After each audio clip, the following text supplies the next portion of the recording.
Pero, decía, pasamos después al comedor. Cenamos entre bromas a los candelabros y desprecios al frío de la calle, y acabada la cena volvimos al salón. Qué divertido. Cenamos entre... Sí, eso es. Sí, vale. La condesa de Noailles pidió que se apagasen luces para encontrar ese reposorio de silencio, de penumbras que ella necesita, y se acostó sobre el sofá para hablar de rosas blancas y rendijas de luz en las siestas de Grecia. Cocteau era el que consumía más tumos saltando de unas cosas a otras. Tumos. Vamos a ver si esto es errata o qué es. Vamos a ver.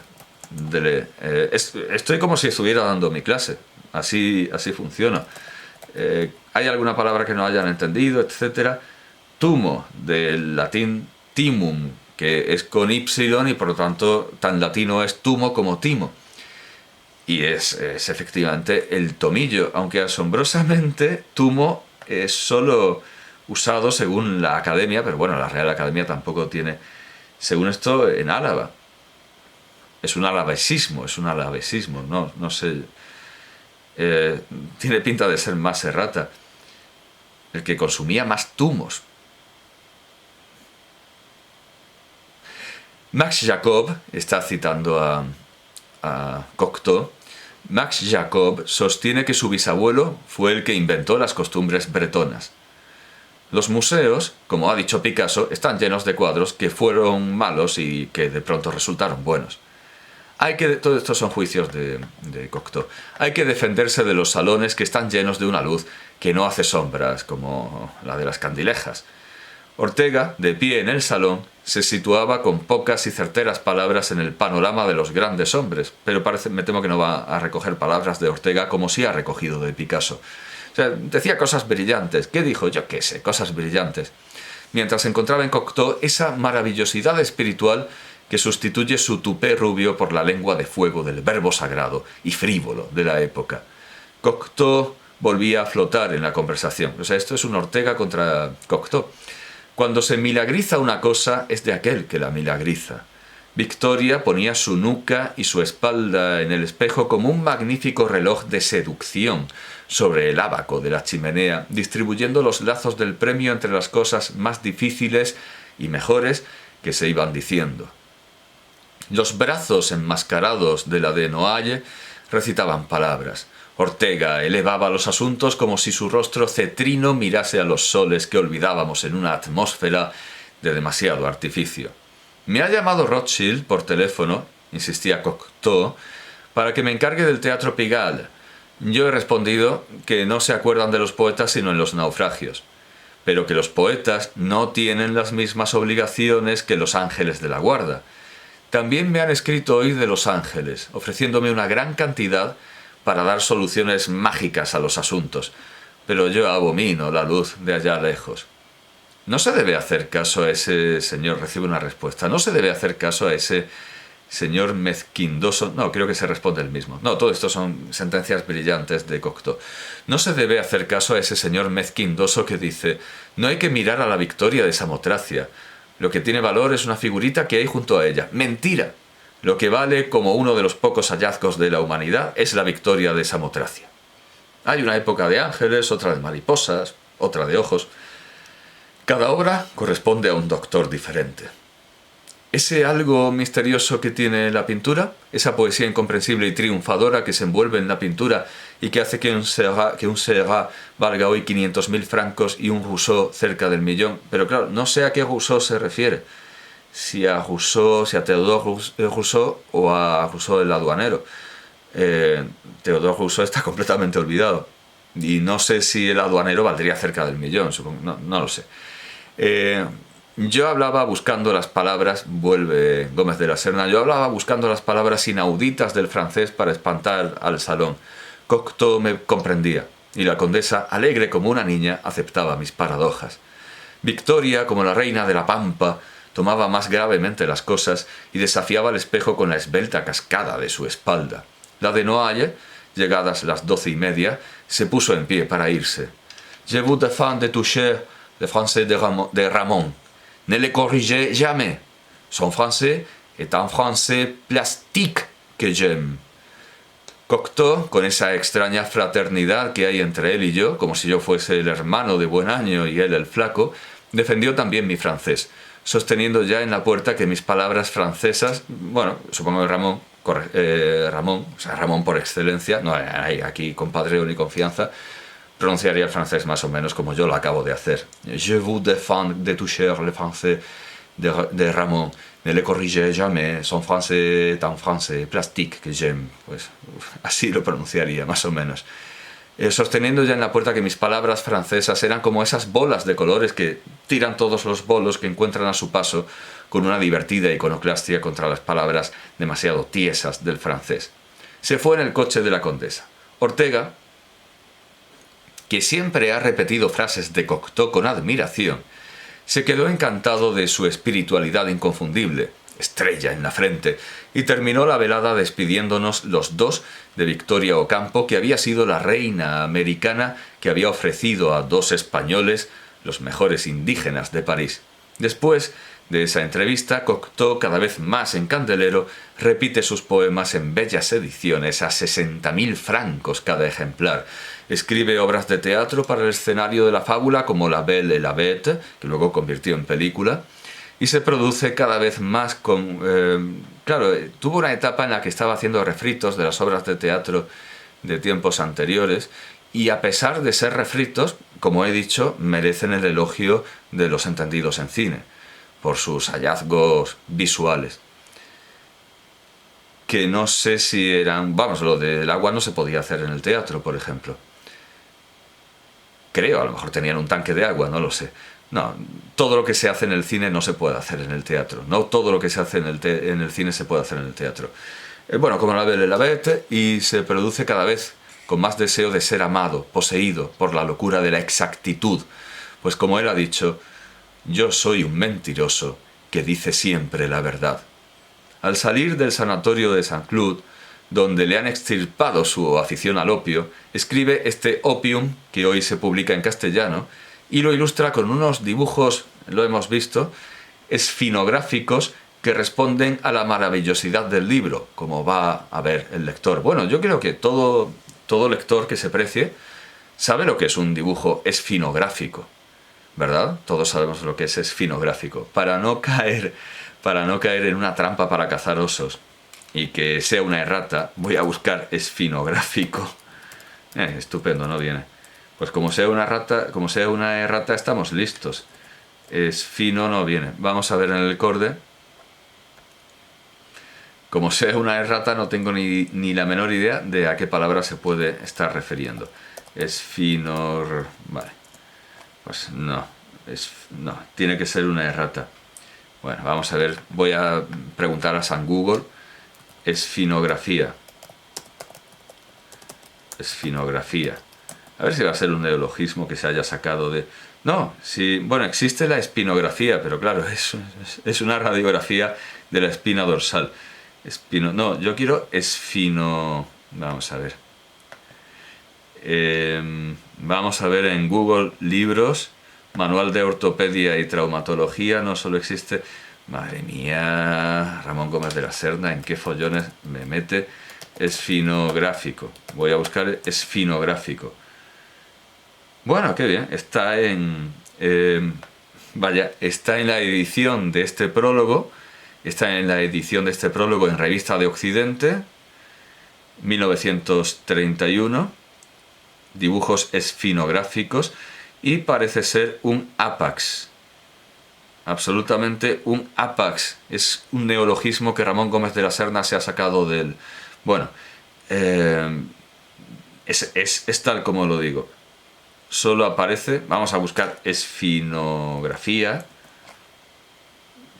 Voy a buscar esfinographics, yo qué sé.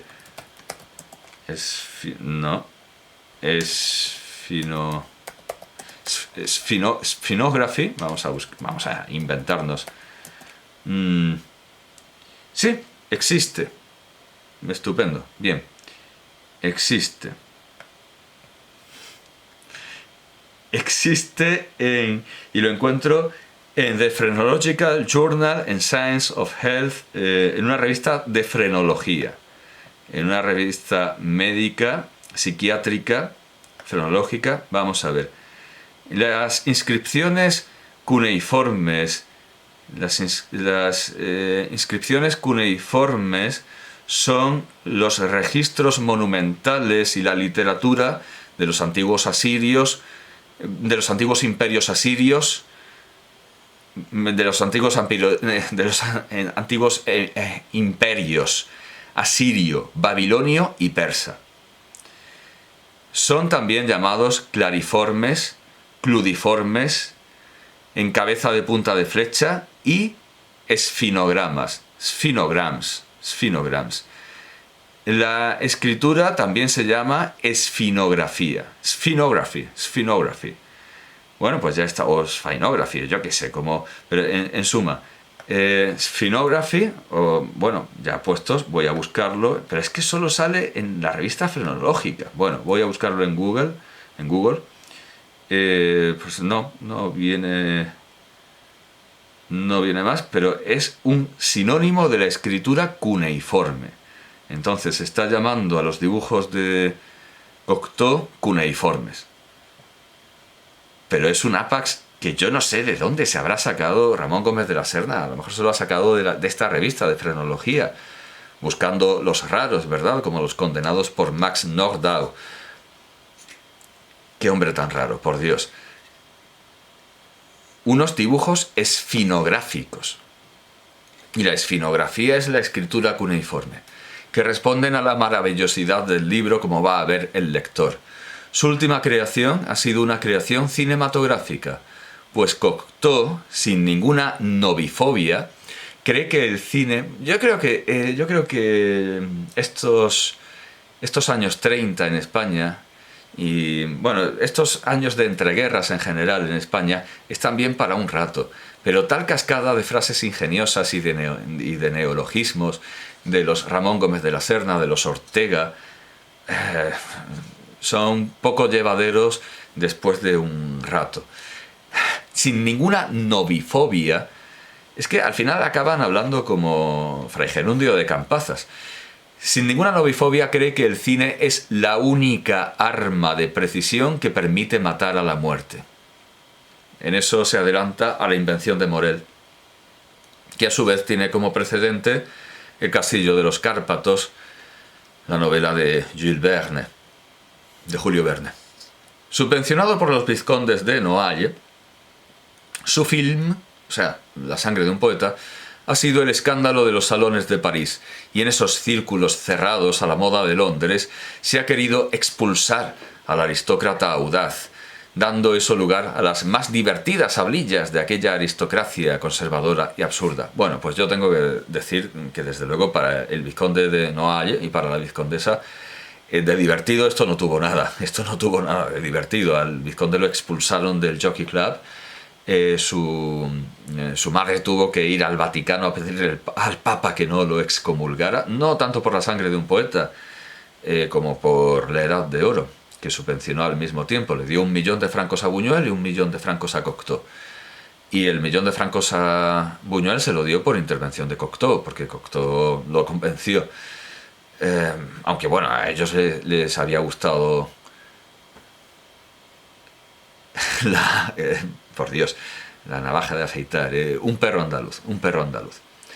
Cocteau sigue Ramón Gómez de la Serna, que había filmado su obra Retazos contradictorios, proyectaba 2 palcos proscenios junto al escenario de la descorazonación, madre mía, Ramón Gómez de la Serna. Esto, como mucho, se queda en la prosa de Cigarrales de Toledo, de Tirso de Molina, que es igualmente innecesariamente extravagante. Si quisiéramos hacer un cumplido, esto es innecesariamente alambicado. Cocteau, que había filmado su obra Retazos contradictorios, proyectaba 2 palcos proscenios junto al escenario de la descorazonación de un niño, y como la escena había sido construida por partes, primero un palco, después el otro, y por fin el sadismo del escenario, lo extraordinario era ver las tres cosas con isocronismo. Yo creo que está ya de cachondeo Gómez de la Serna. Y contemplar un palco lleno de prostitutas en camisa frente a un palco enlutecido por los más alcurniados aristócratas de Francia, aplaudiendo la atrocidad propiciatoria del drama. Admirable estratagema. Cuántas cosas como esas hay que hacer en el mundo pasmado de tontería y mojigatería. Bueno, yo no comparto desde luego el entusiasmo de Gómez de la Serna, porque esto fue un engaño. A los aristócratas que estaban aplaudiendo en el palco los filmaron muy contentos, pero no sabían para qué iban a usar la escena y luego se horrorizaron al ver que estaban aplaudiendo la descorazonación de un niño, como dice Gómez de la Serna. Una travesura, una obra de arte no debe fundarse en el engaño. Yo no puedo usar a un actor mintiéndole. Y no es ético, no es ético. No se deben usar estratagemas. No hay nada de admirable en esto. Tenía que haberles dicho lo que quería y habrían sido libres de aceptar o no. Esto de engañar, porque ¿y si te dicen que no? Se parece mucho a una violación. O sea, no, yo no pregunto por si te dicen que no. No estoy de acuerdo, pero hay que reconocer que los inconvenientes derivados de la sangre de un poeta fueron fueron menores, fueron insignificantes al lado de los contratiempos derivados de la Edad de Oro. Pero eso no justifica la estratagema, que nada tiene de admirable, de Cocteau. Termina Gómez de la Serna. ¿Cómo resumir el valor de esta figura literaria? Solo afirmando que Cocteau es único, o apelando a esa definición que de él hizo el gran Oliverio Girondo, cuando dijo que es un ruiseñor mecánico al que ha dado cuerda Ronsard. Aunque hay que recordar que Cocteau dice que el ruiseñor no canta bien. Bueno, Oliverio Girondo dijo, es un ruiseñor mecánico al que ha dado cuerda Ronsard. No se puede, concluye Gómez de la Serna, no se le puede mezclar a otros nombres literarios, aunque con el afán de dar la lección completa de su momento, haga que se le ligue a Max Jacob Giraudoux, a quien hemos visto que se adelanta en su Anfitrión 38, Breton, y Radiguet, a quien ha hermanado el propio Gómez de la Serna, diciendo que sus palabras son hermanas. En contestación a este afán defectuoso, ha dicho Cocteau, las estrellas que forman la Osa Mayor no saben cómo están colocadas, no saben que la Tierra las ve componiendo ese dibujo. Entusiasmo absoluto, lo estamos viendo, tanto por los que preceden a las vanguardias y que quieren ser vanguardistas, como Azorín, entre quienes son la vanguardia y hacen la vanguardia, como Picasso, entre quienes organizan la vanguardia, como Ramón Gómez de la Serna. Todos son entusiastas de Cocteau, salvo algún envidioso, algún enemigo. Hemos visto el poeta Paul Éluard. El poeta Paul Éluard, que bueno, pues está bastante olvidado, y si se lo recordaba era por ser comunista y por haber tenido problemas con... Yo creo que se recuerda infinitamente más a su mujer, que no quiero despistarme, pero la mujer de Éluard era Elsa Triolet, o sea, Elsa Triolet, pero vamos, que en realidad era Elsa Yurievna Kagan, era Kagan, y es que no quiero... Ah, no, era la mujer de Aragón, ya sabía yo que estaba metiendo. Paul Éluard estaba con otra rusa, pero esa rusa se la quedó Dalí. Claro, que era Gala, pero al final no sé qué pasó con Éluard, y la verdad es que tampoco nos importa demasiado. Paul Éluard, vamos a ver. Por cierto que... Vamos a ver.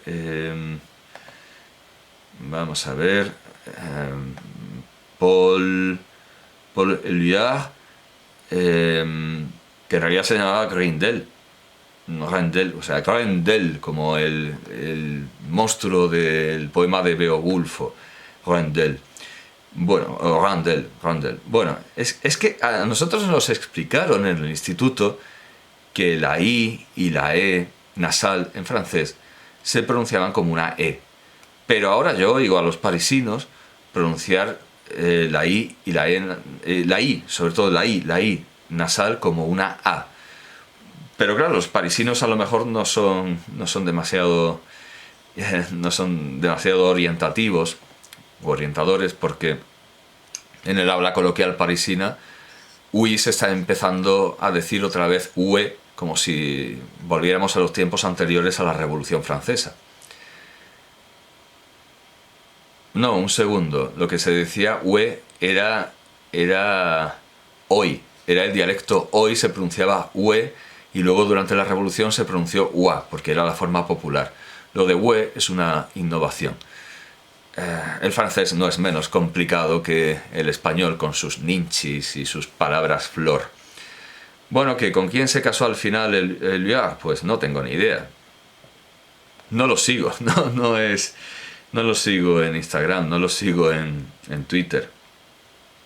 Bueno, que perdió a gala, no sé con quién se acabó. Sí, se casó en el 34 con Noush Maria Benz, una artista de music hall, y además la había conocido gracias a Picasso y a Man Ray. Bueno, pues ya está, sí, que era muy comunista y tal. Bueno, pues ya hemos visto que había un enemigo de Cocteau, que era Éluard, pero yo diría que es una figura completamente irrelevante e insignificante. Tiene algún poema bueno, por supuesto, tiene algún poema bueno. Dalí pintó su retrato, un poco al estilo de Cellini, cuando tomaba como modelo a la mujer con la que le estaba poniendo los cuernos. Eso es algo que siempre se ha tomado como un rasgo que demuestra la psicopatía de Cellini, que estaba haciendo una Diana y se estaba acostando con la Diana, que estaba casada. Y según se acostaba más con la modelo que hacía de Diana, más cuernos le ponía un ciervo que había en el mismo conjunto escultórico. Bueno, pues el retrato de Éluard por Dalí viene a ser una cosa así. Bien, llegamos a Dalí, que también admira a Cocteau y es muy amigo suyo y lo frecuenta, y hay una célebre respuesta. Hay una pregunta doble, una pregunta que se hace a ambos creadores. ¿Qué salvarían del Museo del Prado? ¿Qué salvarían del Museo del Prado? Y Cocteau da una respuesta ingeniosa. Salvaría el fuego. Es simplemente una respuesta ingeniosa. Y Dalí dice, salvaría el aire contenido en las meninas de Velázquez, que es el aire más puro que existe. Y entonces Cocteau le da la palma de la victoria y reconoce que ha triunfado, porque Cocteau se limitó a dar una respuesta ingeniosa.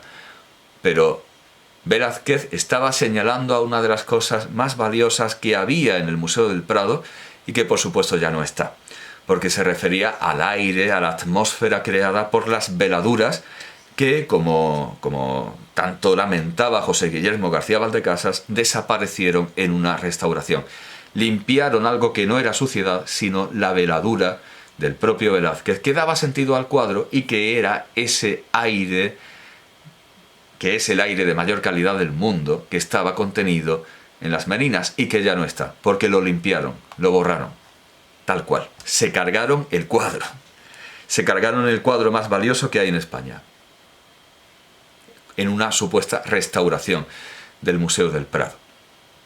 Por eso prometió José Guillermo García Valdecasas, es literal, es tal como lo digo, por eso, por haber hecho desaparecer el aire de las meninas, por haber hecho desaparecer la veladura, manifestó su intención de no morir en España. Claro, al final no pudo, porque este tipo de contratos son nulos, uno no puede determinar. Y es como el cuento persa, he visto a la muerte y me ha sorprendido porque, claro, alguien ve a la muerte y cambia de dirección y la muerte en realidad no quería llevárselo, sino que lo ve con sorpresa porque tenía que llevárselo en una ciudad en la que no esperaba encontrarlo, pero como huye a esa otra ciudad, allí lo encuentra la muerte. Bien, Dalí y Cocteau son amigos hasta el final de sus días y eran amigos en estos tiempos. Por eso yo no entendí, me sorprendió muchísimo al ver esta película, Dalí, de Antoni Rivas.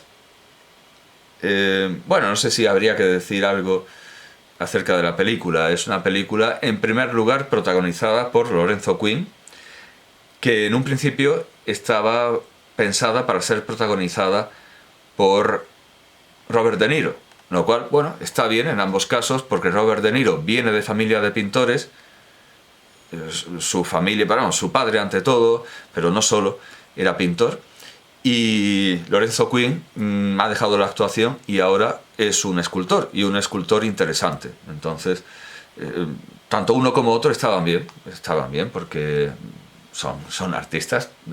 Un actor no tiene que ser artista para interpretar a un artista, ¿verdad? En absoluto. Pero es interesante. En fin, quizá eso sea lo más interesante, la presencia de Lorenzo Quinn. Bueno, es una especie de documental más que de una película de ficción, porque sigue muy minuciosamente un solo libro y anuncia que va a seguir un solo libro. Por aquí tenía algún dato. Bueno, tengo algunos titulares de El País. 1985. Bueno, la película es de... No es de 1985, desde luego, es bastante posterior.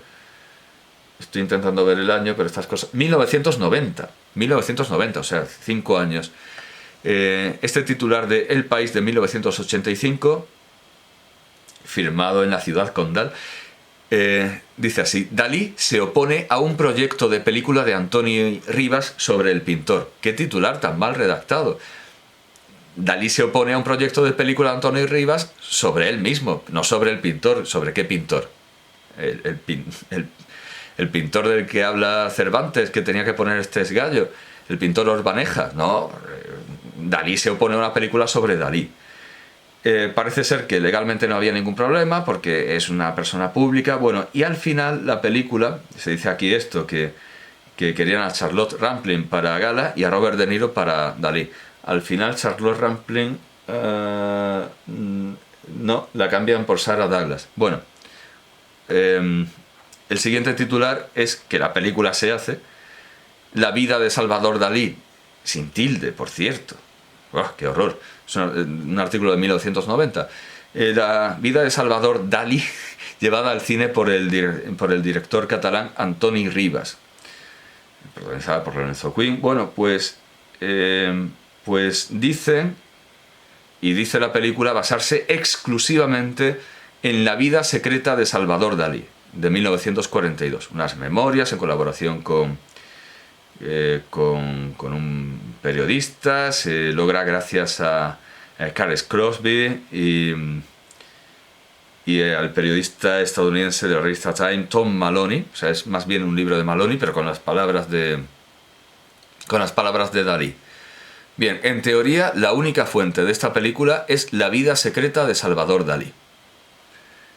En teoría, porque claro, al principio de la película hay unas escenas tomadas del Dalí de Albert Boadella y Els Joglars. Así que no todo viene de la vida secreta de Salvador Dalí. Bien, pues el caso es que en esta película, que más o menos es una dramatización muy fiel del libro, en general, una dramatización muy fiel en general, con alguna excepción que ahora notaré, es como una película educativa que se podría poner a los estudiantes de bachillerato o de artes, de las carreras de Bellas Artes e Historia del Arte, digo.